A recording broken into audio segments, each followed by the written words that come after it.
তো বিরিয়ানি কাটা হচ্ছে প্রথম প্লেট ভাই। ও এখন কিন্তু প্লেট সাজানো হচ্ছে। দেখো দিদির হাতে আজকে রাইস উঠছে, ঝুরঝুরে রাইস। বাহ, এবার আমাদের আলু চিকেন দেখো, ঘাম আলুটা উপরে যাবে দিচ্ছি ওটা আলু কই দাঁড়াও দেখছি আলু মিশিয়ে এক সাইড দিয়ে রাখো, এক হ্যাঁ, সাইড হ্যাঁ। দিয়ে বের করো, তাহলে জিনিসটা ভালো। ছোট বড় লেখি আলু নিচে আর দিকে দেখো, নিচে আর ওই যাবে না। একদম পুরো লাভ। এক গাড়ি এই যে। দেখুন।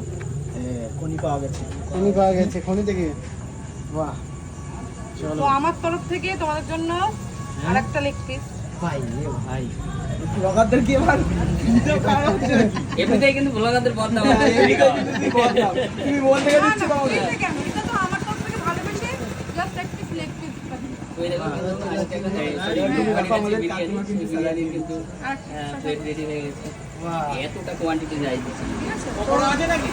হ্যাঁ এটা খাওয়ার পর আরো যত লাগবে তত দেবো আনলিমিটেড আনলিমিটেড।